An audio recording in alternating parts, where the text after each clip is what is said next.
Renee Good's loved ones have taken the next step towards a possible lawsuit, hiring an attorney many in the Twin Cities might remember. WCCO's Adam Duxter has been tracking this story for us all morning. He joins us from the memorial at 34th and Portland with the latest. Good afternoon, Adam. Yeah, Reg, today a spokesperson for the law firm Romanucci and Blandon confirmed to WCCO that they are now hired on as the legal representation for Renee Good's loved ones. And now this certainly doesn't mean there is anything filed as far as a civil lawsuit, but this would certainly be the first step in making that happen. And if that firm sounds at all familiar to any of our viewers, it is the same firm that represented family members of George Floyd following his death in 2020. So basically that's going to be the play.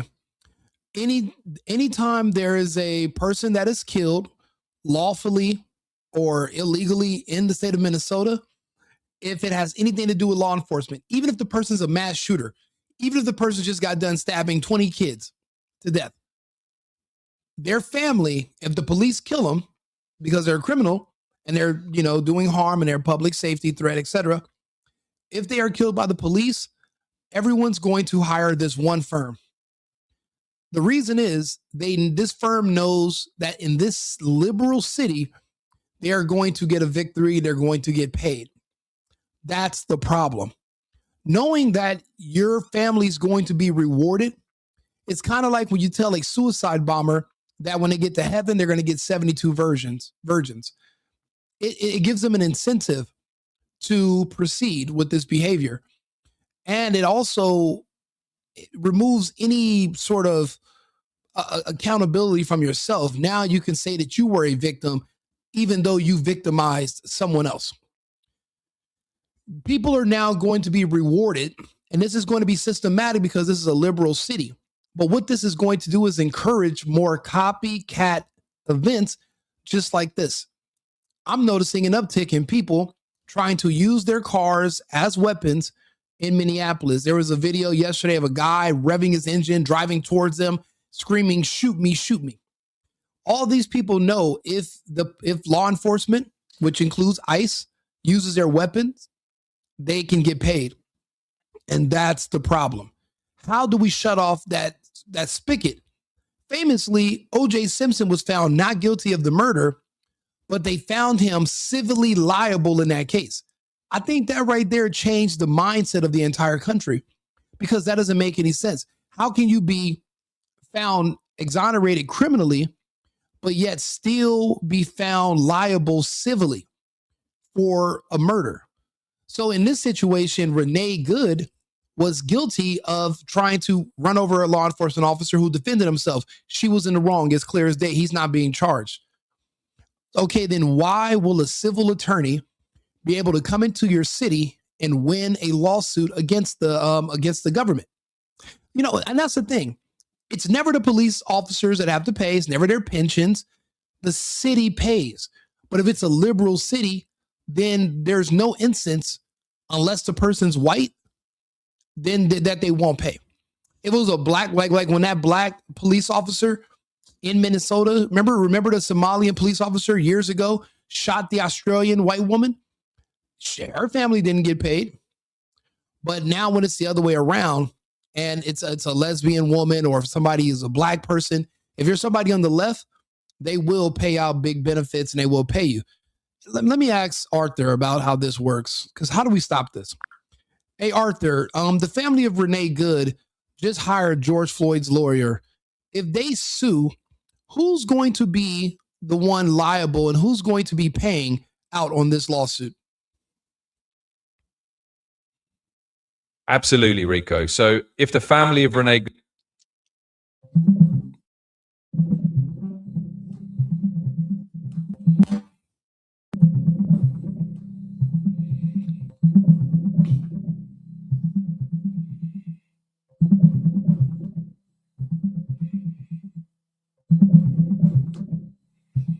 In summary, here's what we know.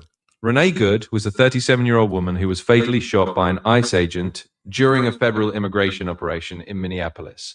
The incident is under investigation by the FBI, but the Department of Justice has stated there's no basis for a civil rights violation probe at this point.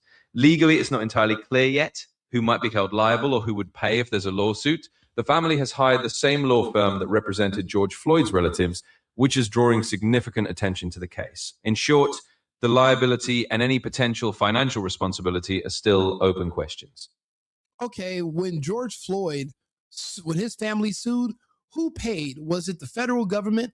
Was it the police department, or was it the city? Was it the county? How did that break down? Because if Renee's family hired the same lawyer in the same city, and George Floyd, they try to blame his death on law enforcement, even though it was ruled a accidental overdose. If they're going to do the same thing for Renee, who basically committed suicide by cop, who, based on who George Floyd was paid through, who's going to have to pay Renee's family?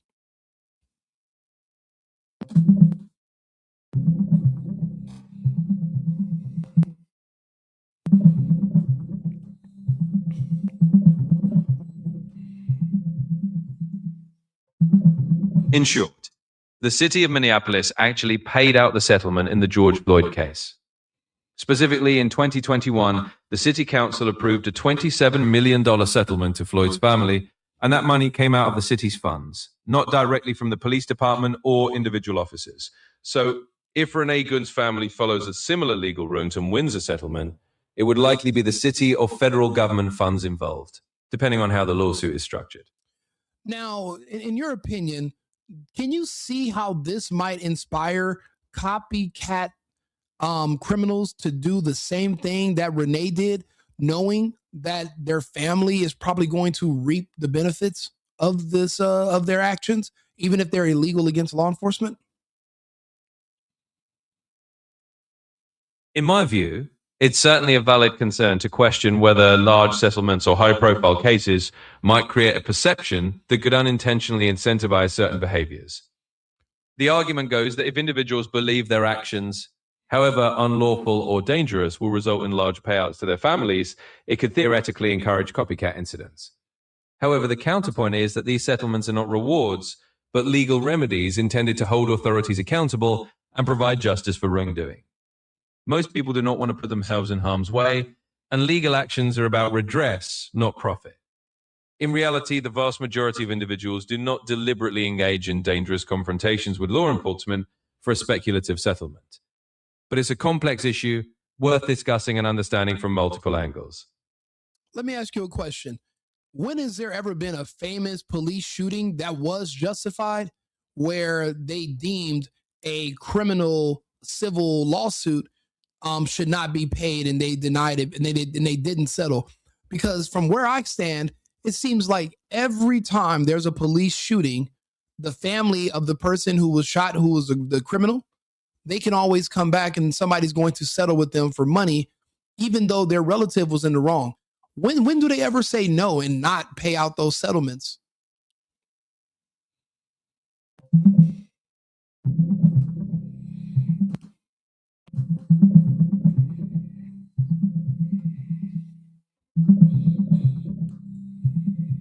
Sure.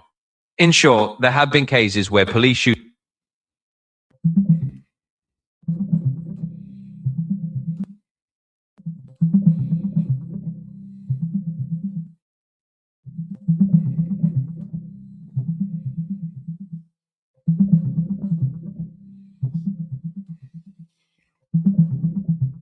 Sure. So to summarize that for you, there have been a couple of notable cases where police shootings were officially deemed justified and didn't lead to publicized civil settlements. For example, in West Hartford, Connecticut in 2023 and in New Haven, Connecticut in 2024, both shootings were ruled reasonable and justified under the law, and as of now, there's no public record of large settlements being paid out in those cases. So while high-profile settlements do happen, these examples show it's not universal, and there are cases when no settlement is reached. What about in a liberal blue state like Minnesota, for example? If George Floyd was paid out, even though he died of a accidental overdose, and if Renee Good literally tried to hit a police officer with her car and was killed, what are the odds that they are not going to pay her if they just hired the same lawyer as George Floyd?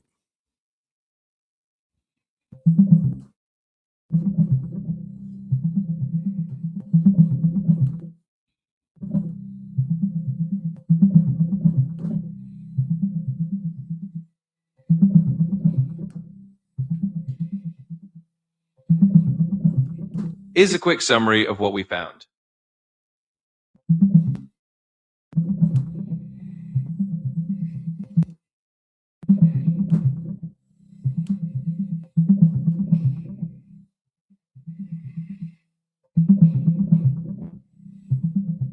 Sure. In summary, looking at Minnesota's recent trends, it's true that the state has seen several high-profile settlements in police shooting cases, like the $27 million for George Floyd's family and a few million in other cases.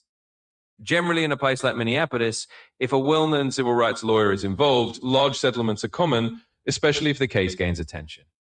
That said, it does depend on the investigation outcomes and the specific facts of each situation. So basically, there's really no instances where the city of Minneapolis is going to deny a settlement if it's involving a person of color or someone who's gay and law enforcement.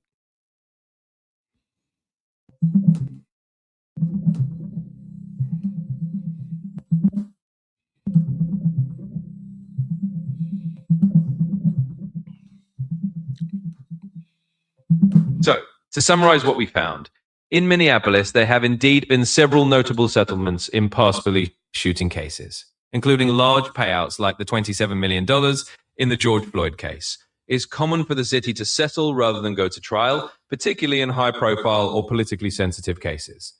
While there's no absolute guarantee, it's a pattern that these types of lawsuits often do result in settlements rather than outright denials. Do me a favor, Arthur. I want you to look up a famous case when there was a Somali police officer who killed an Australian woman. Can you find that case and look up the details?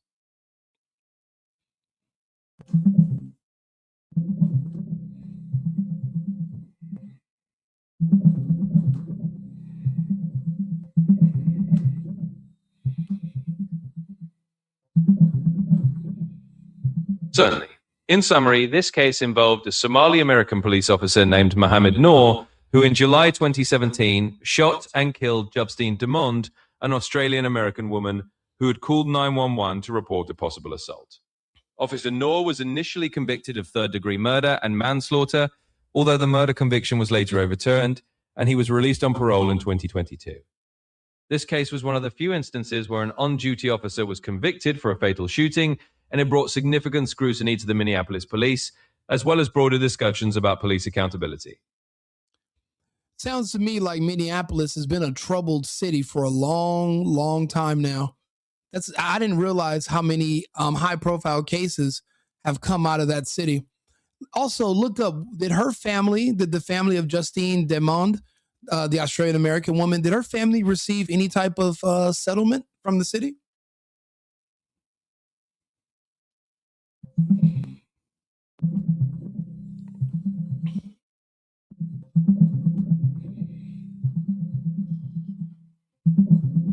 Sure. In short, the family of Justine Demond did receive a settlement from the city of Minneapolis. They settled for $20 million after the incident in which she was fatally shot by Officer Mohammed Noor.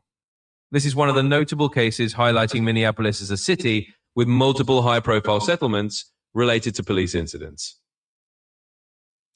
If I was okay, thank you. That's enough for now, Arthur. If I was a criminal or if I was somebody that was looking to agitate or fight with law enforcement, Minneapolis would be ground zero. That should be everyone's destination because apparently you or your family is going to get paid. Now, we do know a lot of these protesters are on the left. And just being on the left means you have higher rates of suicide, depression. A lot of them take SSRIs. They take depression. They have prescription drugs for depression because being on the left requires a certain lifestyle that's a dead-end lifestyle. That on that side, they promote abortion. You're not allowed to have a husband. You're not allowed to have a family. Children are deemed as bad. You're supposed to be gay. You're supposed to be trans. Those lifestyles do lead to suicide and to death. So if you're already on the left and you're already suicidal, Minneapolis is the perfect place to just throw your life away because the city is going to pay out a settlement for you. In my professional opinion, from just looking at all this stuff, my professional amateur opinion, this is literally a perfect scenario where you can create other copycat Renee Goods that are willing to go out here and try to harm law enforcement because they're going to be compensated if they do. If they survive the encounter with law enforcement and they don't die, they're going to get paid. Even if they try to kill law enforcement. And if they die, their family's going to be paid. I'm talking millions upon millions. I did not know this city was paying out so much. And I didn't realize how many high-level incidents were happening there. Hey, thank you, 2nd Battalion. Again, good to see you. Keep up the great words and the hard truth. Thank you for the $5 super chat. I appreciate you. Thank you, brother. Yeah, these are the conversations a lot of people do not want to have. The fact that when you're rewarding this behavior, you're encouraging it. There are going to be more Renee Goods. I'm just waiting every night, or when I wake up in the morning, I'm waiting to see if I turn on the TV, is there going to be another, a shooting. Oh, the Nazis shot this peaceful person who's innocent. The same way, listen, we all watched the Renee Good video. Everybody. These other people will lie to you and say, that's not what happened. We're watching the video. We all agree it's not AI. They'll tell you they see something completely different. It's not that they don't. It's not like they really do see something different. They will lie to you. They're the kind of people that will steal from someone, like a friend, and then they will help their friend look for the stolen stuff. These people will lie to you in your face through their teeth. And that's what we're dealing with. And that's what we're arguing with. So it's like, how do you can't find common ground with someone who's being dishonest. And I don't think our legal framework was able to set up where we kind of compensate for that contingency. It seems like our forefathers assumed we all would be of like mind if we are all in the same space under the same laws. They didn't know there would be people here who would hate the country and want to see it fall, even if they're in it. There's people that will crash a car that they are in. I had a crazy girlfriend like that one time. While we were driving, she was mad, tried to crash a car. And it's not like I was in a car by myself. She was the driver. I'm on the other side. So who would have got messed up more? The same thing's happening with these protesters and these people who are agitating law enforcement. They want to remove the laws from the country, and they want to remove law enforcement. That's why Tim Walz and Tampon and Small Fry, the mayor, they're being investigated because they're both saying, hey, we want law enforcement to leave Minneapolis and we don't want the laws enforced. And I was just talking to Arthur, is that a thing? Can a governor and a mayor suspend laws and remove law enforcement and just declare anarchy where there are no more rules? Because if everyone's equal under the law, you can't say the laws are going to apply to American citizens, but we're going to ignore the laws for illegals. No, that means that all laws are ignored. You can't say, well, I want DEA in the city, but I don't want ICE. I want ATF, but I don't want federal. No. Law enforcement is law enforcement, regardless. You don't get to decide which agencies you want. Either, what are you going to say? You don't want no law enforcement, or you do want law enforcement? You can't pick and choose little bits. That's not how this works. Both of them are calling for the removal of law enforcement and laws. If you're asking for laws not to be enforced, you're asking for no laws. We can't allow that because we can lose our cities and there's no taking them back unless we go to war. And these people are going to claim victim. Now, what I'm wondering is, are there neighboring states who are going to be sympathetic and try to send in their National Guard? See, we are the Fed. We have a military. The mayor does not have an army. Neither does the governor. They don't have their own militaries that they can fight us with. So they can go out there and they can obstruct and they can impede and they can get their whistles. But at the end of the day, the rule of the land comes from the federal government down. You're not allowed to throw away the city and remove laws and law enforcement. And telling people to go out there and pretending that you have that option is going to get people killed. The problem is, the more people you get killed, the more people you're going to pay and the other people you're going to inspire. That's a problem. Think about it. After George Floyd, you know how many police officers in Minneapolis decided to just stay on the force but just not do their job? Imagine being a white cop in a city like Minneapolis, knowing they were going to fry you if you even handcuff a black suspect. Now, when the suspect's a black person and they get a call, a lot of these cops won't show up. They'll just act like they didn't get the call or they were busy doing something else. And that's it. And that puts the black community more in danger, but it's the black community that's also saying we don't want police, we'll police ourselves. Then they become victims and then they're screaming, where's the police? So there is no reasoning with certain people. And I don't think there's a happy median.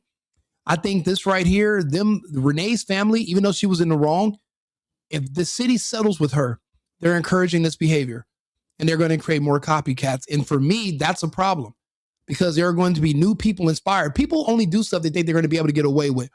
Even if you die, if your family gets millions, that means you got away with it. That means you won. Hey, that is, you know what? That is the movie. Remember Vanilla Sky with Tom Cruise and Cameron Diaz? I went through something like that. It happened to me on a freeway. We were driving. I was driving. She's in the passenger seat. She's yelling at me about something. I'm ignoring her. And then we're like in the first lane, and then there was an exit. And you know how when you're exiting the freeway or going straight, there's like a little divider right there. They usually put like water jugs in front of it, but it's just like a metal thing where you could exit or keep going, and it's like right in the middle.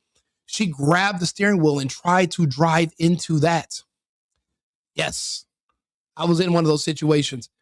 It just shows you that people who are overly emotional, like people on the left, they will crash and burn even if they're inside the car. They'll set a house on fire while they're in their own bedroom and there's no exit. You cannot rationalize with people in that mindset. It's impossible. That's why the arguments are failing between us. We really can't talk. We're talking past each other. We're not having conversations anymore. The days of us being able to peacefully coexist have ended. I see too many people on the internet and on the news lying. We just had our press secretary just called out someone for lying. Let's see here. Press secretary Renee shooting lying reporter. Let's see. Carol Levitt just dealt with him. Look. Thanks, Caroline. Earlier, you were just defending ICE agents generally, and earlier on, Secretary Noem spoke to the media, and she said, among other things, that they are doing everything correctly. 32 people died in ICE custody last year. 170 US citizens were detained by ICE, and Renee Good was shot in the head and killed by an ICE agent. How does that equate to them doing everything correctly? Why was Renee Good unfortunately and tragically killed? This is it right here. Caroline asks a very simple and direct question. It shows you it's not that we're living in different universes where we see the same thing, but we just see it differently. No, these people are purposely lying. They are lying about what they saw. They're lying about what happened because there's a political motive, but also they're looking to find other people who will lie with them because they're trying to build up their forces. They're trying to find other people of like kind, get them behind them. They're going to try to make their move. They're going to make their move soon. And that's why we are dismantling them. That's why Pete Hegseth removed all the trans and the gays from the military. Everybody who's against the administration, everybody who's against the country and against the orders, we have to remove them because they're trying to find out how many people they have that are ready to mobilize against the republic. These people are no different than a foreign nation just within our borders. But listen to how she handles this. Listen to what this man says. He lies blatantly. Are you asking me my opinion? Because an ICE agent acted recklessly and killed a gun just last year. Renee Good unfortunately and tragically killed. Are you asking me my opinion? Because an ICE agent acted recklessly and killed her unjustifiably. Lies. An ICE agent acted recklessly? So what are you saying? Karen Levitt was on her way home from school and an ICE agent was in the middle of the road juggling 3 guns? He caught the gun wrong, pow, shot her? No, that's not what happened. She literally ignored orders to get out of her car, hit the accelerator, and directed her cars at a cop, at a law enforcement officer who, out of defense of his life, neutralized her before she could hurt someone else. Nobody was reckless at all in that equation besides Renee. But I love how Carolyn handled this. Okay, so you're a biased reporter with a left-wing opinion. What do you want me to do? Yeah, because you're a left-wing hack. You're not a reporter. You're posing in this room as a journalist. And it's so clear by the premise of your question. And you and the people in the media who have such biases but fake, like you're a journalist, you shouldn't even be sitting in that seat. but you're pretending like you're a journalist, but you're a left-wing activist. And the question that you just raised in your... She is absolutely correct. And in my opinion, they have to purge these activists out of these rooms. They wouldn't allow someone like myself who was on the right, they wouldn't even allow us in those rooms where Joe Biden. There was like one reporter from Fox, I believe. Doug Ducey? I believe his name was Ducey. He was a reporter. He was the only one they would allow in there. They wouldn't allow the rest of us in there. So why are we humoring these terrorists and these activists from the left? Why are we even allowing them in there? We need to shore that up. It's just creating confusion, and it's slowing down the progress that we're trying to make. Answer proves your bias. You should be reporting on the facts. You should be reporting on the cases. Do you have the numbers of how many American citizens were killed at the hands of illegal aliens who ICE is trying to remove from this country? I bet you don't. I bet you didn't even read up on those stories. I bet you never even read about Laken Riley or Jocelyn Nungray or all of the innocent Americans who were killed at the hands of illegal aliens in this country. And the brave men and women of ICE are doing everything in their power to remove those heinous individuals and make our communities safer. And shame on people like you in the media who have a crooked view and have a biased view and pretend like you're a real honest journalist. Well, if you listen carefully to what she said, she brought up Americans. He brought up illegals. He's more worried about the illegals that died in custody than he are the Americans that have been killed by the illegals. So it just shows you the priorities. Carolina, obviously, and administration are America first and Americans first. Everyone on the left is everyone else first. If it was up to them, we would have no property rights. They would liquidate our bank accounts and just disperse them to all the illegals. There will be no more laws. There will be no more police. And you can just come over here and do whatever you want. They will dissolve our borders. The thing is, I've never seen these people on the left go to another country and advocate for them to dissolve their borders, open up and let everybody in, give away their money, give away all their resources. I never see them go to these other countries with the same pressure. But they want that from us. Mexico's to our south, Canada's to the north. I haven't seen any of these activists go and, riot in Mexico and say, hey, get rid of the border. Open up the border. Give us everything. I've never seen it happen, and we're never going to see it happen. That's why we have to stay the course and keep going. Do me a favor, like and subscribe. Thank you so much for everybody who's tuned in 2nd Battalion. I appreciate you being here. I'll be back on shortly with another topic. Remember, everybody, America first and America only. I've been needing to find a new apartment, which has not been easy with credit as bad as mine. Luckily, I found cosigning.com. They connected me with a cosigner who helped me get my dream apartment for me and my dog. I just paid a small fee and was able to move in fast. Get the cosigner you need for the apartment you want. Check out cosigning.com today.